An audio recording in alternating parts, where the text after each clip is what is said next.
let's now talk a little bit about, let's try and understand the importance of emotional intelligence.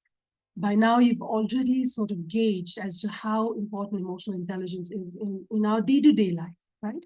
So understanding and managing our emotions and the emotions of others helps us to be more successful in both our personal as well as professional lives. So at a personal level, emotional intelligence helps us to, number one, have uncomfortable conversations without hurting feelings. So with your friends and with your family, what ends up happening is you end up having higher expectation from those you love, from those you care, from those who you care for.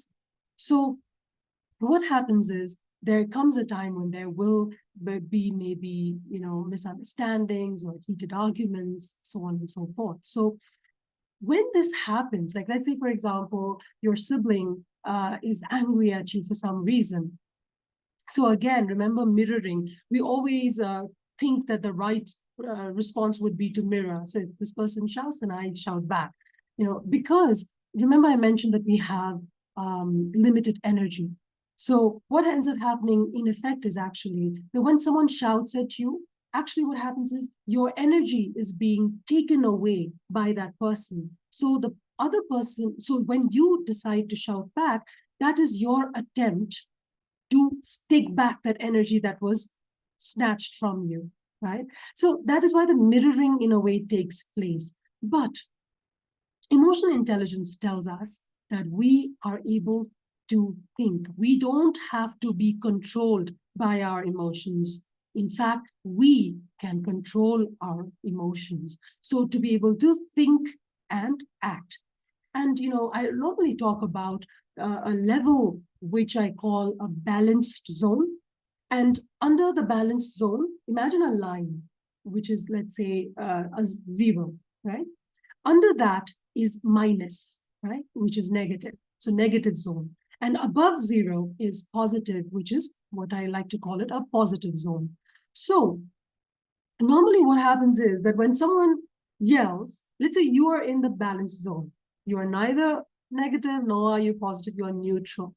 But let's say someone yells at you, that person is in the negative zone. Now, the interesting aspect is that you have at that moment a choice that you can make. And what I mean by that is when you are here in the balance zone, if you react, then what are you doing? You're coming down to the same level, the negative zone, right?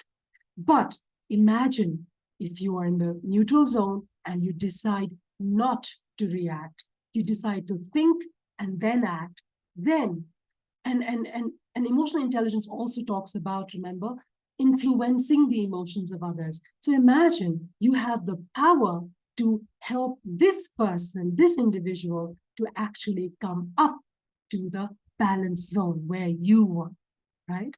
And then, so that is the power of emotional intelligence, what you can do. And this for me is, visually so appealing. And I always imagine that. And I question myself, okay, how can I help others, to come to that level as well. And for me to remain at a neutral zone. And the best part is that whether in your family or within your friend circle, it just takes one person to change the entire dynamics. So imagine a family who is always all the family members are in the negative zone. That's where there is a lot of trauma, a lot of toxicity, all of that taking place.